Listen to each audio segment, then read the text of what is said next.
Hey everyone, this is Ronan Dave. I am in the middle of Hyogo Prefecture in the Kansai area near the town of Asago, which is famous for the Takeda Castle. But here I'm at something much older, a Kofun. Kofun were built between the mid-3rd century to the early 7th century. What's the name of this Kofun?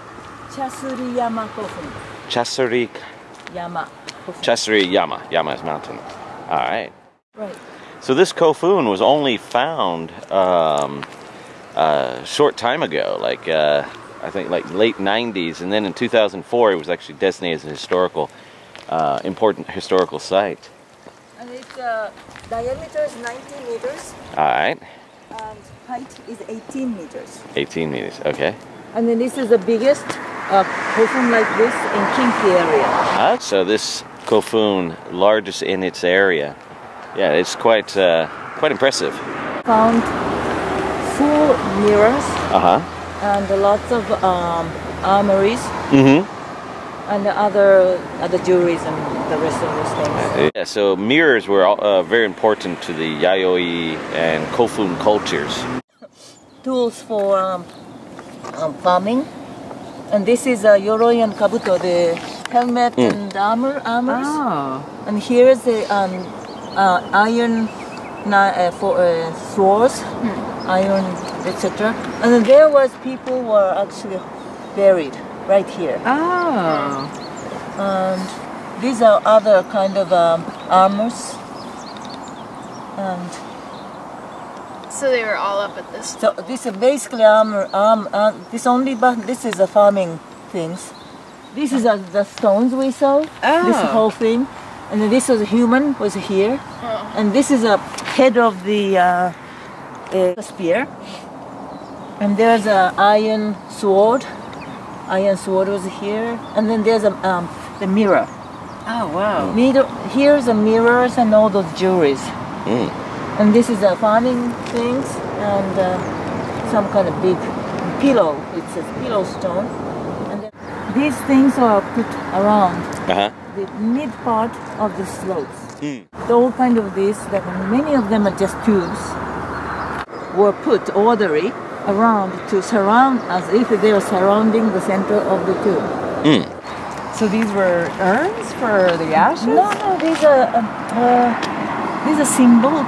Used to be the human shapes.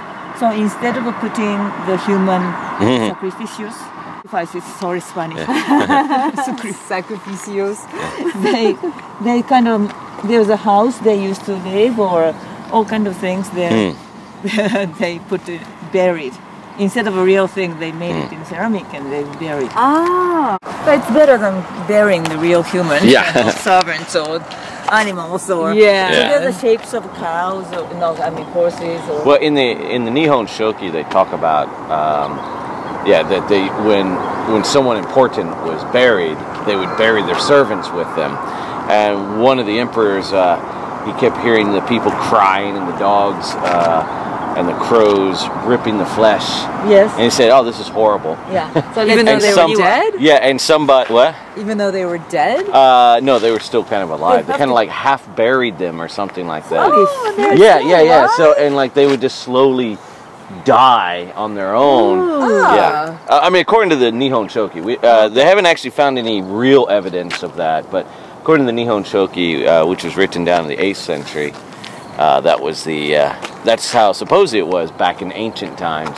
And then the emperor at the time, I think Sunin or Sujin, thought, yeah, this kind of puts me off. It puts me off my breakfast to listen to people die slowly and agonizing. Yeah, half buried alive.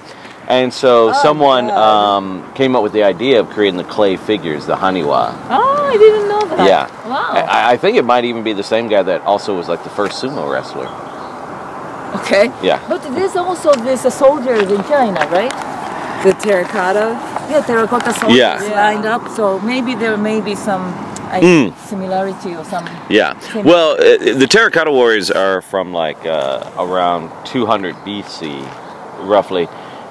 These Kofun, they started making these about 400 years after. Oh, okay. Yeah, so started about everything came from mid-3rd China century. anyway. Yeah, mid-3rd century is when they started making kofun, to about the early 7th century, when Buddhism came, and probably just because it was too expensive to keep doing this.